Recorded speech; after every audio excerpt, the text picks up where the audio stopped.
Sobre la presencia del hombre en América Latina, existen varias versiones que tratan de identificar nuestro pasado. Según una teoría bastante aceptada, el hombre llegó a América atravesando el estrecho de Bering procedente de las islas Aleutianas. No falta quienes piensan que América fue poblada por hombres venidos de China entrando por California, y una antigua tradición los hace llegar por el Océano Pacífico desde Polinesia o desde Australia, a través de un continente austral hoy sumergido unido a la Patagonia chilena. Por las razones anteriores, constituyendo todas ellas diversas hipótesis, no puede afirmarse nada con certeza ni seguridad, y es por ello que se las acepta como probables y puede ser que fueron varios los caminos y épocas en que desde distintas regiones llegó el hombre a América, dando origen a las diversas agrupaciones indígenas que poblaron el territorio continental americano.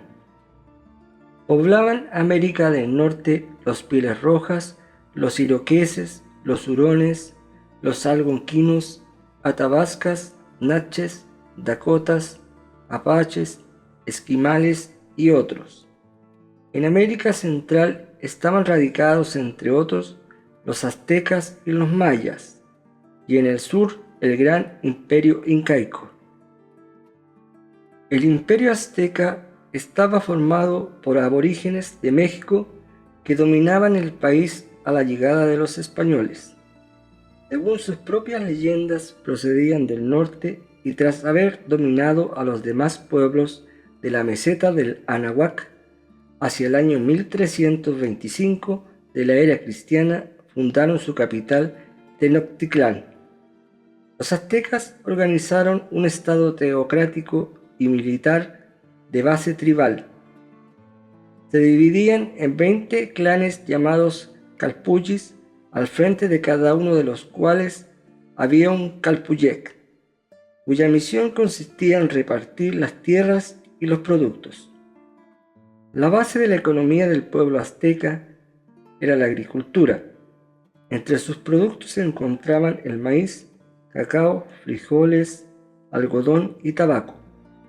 El desconocimiento de la rueda general en toda América no impedía un activo comercio con sus próximos y aún lejanos vecinos.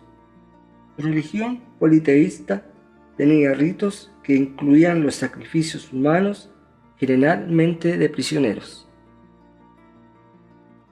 El imperio maya estaba constituido por pueblos indígenas unidos por una lengua común. Habitaban la península de Yucatán y los actuales estados de Tabasco y Chiapas en México, Honduras británica, la mayor parte de Guatemala, la parte occidental de Honduras y llegaban hasta El Salvador. Eran probablemente de estirpe mongoloide. Todavía en la actualidad su lengua es hablada por muchísimas personas. Su historia puede dividirse en dos periodos, el antiguo, siglos IX y X, y el nuevo, siglo X hasta la conquista española. Estaban divididos en clanes y gobernados por caciques, los cuales gobernaban las agrupaciones más importantes. Eran considerados por los demás como jefes supremos. Su cultura era neolítica. Cultivaban el maíz, los frijoles, la calabaza, el algodón y el tabaco. Tenían una cerámica con decoración polícroma y levantaban grandes monumentos de forma piramidal, a veces de gran altura, como la pirámide de Tikal de 70 metros. Adoraban a diversos dioses y su culto era minucioso y complicado. Sus dioses eran Itzamá, dios del cielo, Tojil, dios de la guerra, Kukulcán, Chac, Ek, Chuac, etc. Brillaron sobre todo en matemáticas y astronomía. Desarrollaron un completo sistema de numeración y tenían un calendario perfecto que establecía dos tipos de años: el religioso, compuesto de 260 días, formado por 18 meses, de 20 días más 5 complementarios, es decir, 365 días, corregido para los años bisiestos y que coincidía con el religioso cada 52 años. El imperio incaico precolombino tenía como capital a Cusco, Perú. La palabra inca alude específicamente al emperador y se emplea de un modo más libre para designar a su pueblo. El imperio fue fundado alrededor del año 1200 y llegó a su apogeo bajo el gobierno de Huayna Cápac, 1493-1527, a quien sucedieron sus hijos Huáscar y Atahualpa. Atahualpa salió victorioso en la guerra civil que siguió luego, pero el imperio fue conquistado en 1533 por las fuerzas españolas encabezadas por Francisco Pizarro. Con gran talento para la organización, los incas habían sometido pueblos de diferentes culturas y ejercían un estrecho control sobre ellos. El Estado era responsable del bienestar de sus súbditos y era el propietario de todas las cosas excepto las casas y los bienes muebles de la casa.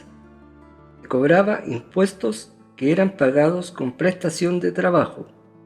El gobierno podía disponer de la población a discreción, la que era trasladada de un lugar a otro por razones económicas o de control. Los incas eran hábiles en ingeniería y agricultura, y sus actividades en estos campos llegaban a la construcción de caminos, puentes, trabajos de desecación o irrigación y uso de fertilizantes. Habían alcanzado también gran desarrollo en las artes y artesanía, entre otros las textiles, metalúrgicas y cerámica. Un linaje de incas del Perú, de origen quechua, hacia comienzos del siglo XIII, fundó la ciudad de Cusco y estableció su dominación sobre las regiones circundantes.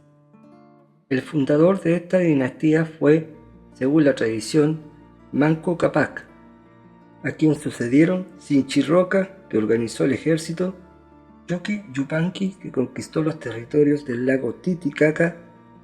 Manco Cápac llegó hasta Arequipa, Cápac Yupanqui, que pasó el Apurímac y avistó la costa.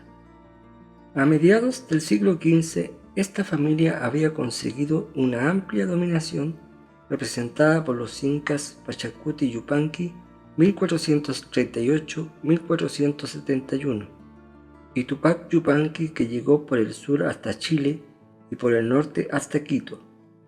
En el momento de su muerte llegaron al Perú los españoles, cuando se debatía la sucesión entre sus hijos Huáscar y Atahualpa. Los incas alcanzaron un elevado nivel de cultura, realizaron magníficas construcciones y dieron a sus dominios una legislación.